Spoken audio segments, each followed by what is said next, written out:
नमस्कार साथियों, गौमूत्र क्रांति के YouTube चैनल पर आप सभी का स्वागत है। हमारे साथ इस समय निषादगंज लखनऊ से हिमांशु प्रताप सिंह मौजूद हैं। हिमांशु प्रताप सिंह जब सबसे पहली बार जून 24 में अपनी माताजी चंद्रप्रभा, जिनकी उम्र 69, उनके लिए जब सबसे पहली बार जून 24 में यहाँ आए तो हिमांशु प्रताप सिंह अच्छी तरह जानते हैं कि तब उनकी क्या हालात थे। आज धन्यवाद है उनके बेटे हिमांशु को, जिसने माता पिता की तहदिल से, अंतरात्मा से वो सेवा करी है। हालांकि ये फ़र्ज बनता है, लेकिन इस फ़र्ज को आत्मा से निभाने वाले बच्चे होने चाहिए। और हिमांशु ने जून 24 से लगभग 9 माह पूर्व ये सफ़रनामा शुरू किया। और आज क्या स्थिति है, मैं चाहता हूँ ऑन कैमरा आप अपने मुंह से बताएं, तो वो देश के लिए एक मैसेज होगा, देश के लिए एक संदेश होगा। और जो लोग बीमारियों के नाम से घबराकर अपना आत्मबल और मनोबल समेटे हुए हैं, उनको एक बहुत बढ़िया मौका इनकी बातचीत से मिलेगा। मैं चाहता हूं अगली आवाज़ हिमांशु प्रताप सिंह, जो निषादगंज लखनऊ से आए हैं, अपनी बात को बताएं। नमस्ते, मैं हिमांशु प्रताप सिंह, मैं लखनऊ से आया हूँ। मेरी माताजी के पेट का कैंसर था। मई में जब इलाज कराया लखनऊ में, तब बीमारी का खुलासा हुआ। उसके बाद मुझे यहाँ की जानकारी लगी। वहाँ डॉक्टरों ने बोल दिया था कि ये अंतिम स्थिति है, हद से हद बस 5-6 महीने, बस इससे ज़्यादा इसमें और कुछ नहीं हो सकता। उसके बाद मैं यहाँ जून में आया पहली बार, और मैं यहीं का ही इलाज कर रहा था। स्थिति ये थी कि माताजी जब भी कुछ खाती थीं तो तुरंत उनके उल्टी हो जाती थी और कुछ भी नहीं खा पाती थीं, पूरी तरह से बिस्तर पे आ चुकी थीं। फिर यहाँ का इलाज हुआ। पहले महीने की ही दवा में असर दिखने लग गया था, उल्टी कम हुई, धीरे धीरे आधी रोटी पे आया, और चलते चलते पेट का जो दर्द था वो कम होना शुरू हुआ। आज स्थिति ये है कि माताजी अपने सारे काम स्वयं कर रही हैं, चल फिर रही हैं।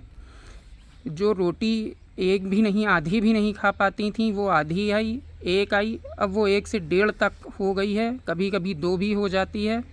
और सिर्फ यहीं की दवा से ही चल रहा है। माताजी अपने सारे काम स्वयं करती हैं, और माताजी दिन भर घर में चलती फिरती रहती हैं। अब उनके अंदर कमज़ोरी है, लेकिन पहले की तुलना बहुत कम है, और उन्हें अब इच्छा होती है, उनके अंदर इच्छा शक्ति है कि वो अपने काम स्वयं करें।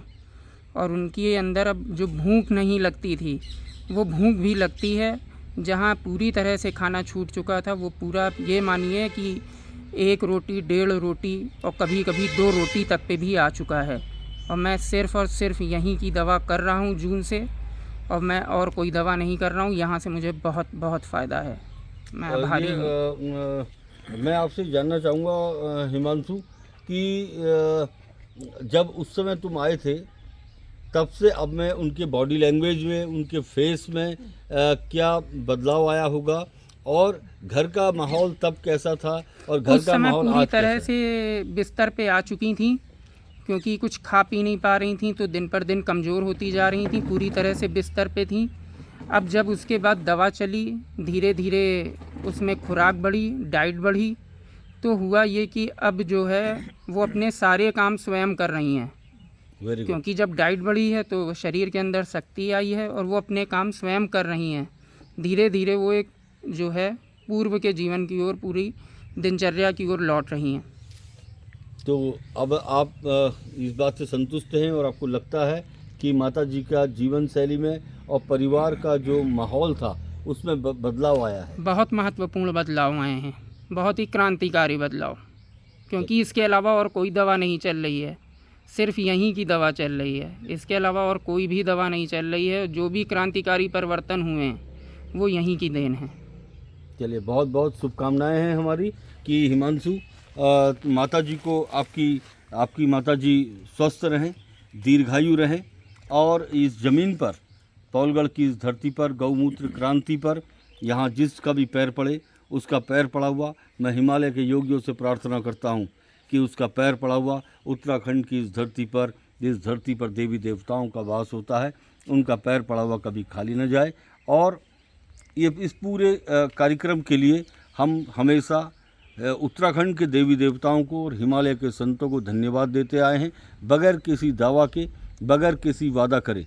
हम स्वयं को न किसी लायक समझते आए हैं, न कभी कहते आए हैं, और इसका पूरा श्रेय जो जिस लायक है उसको मिलना चाहिए।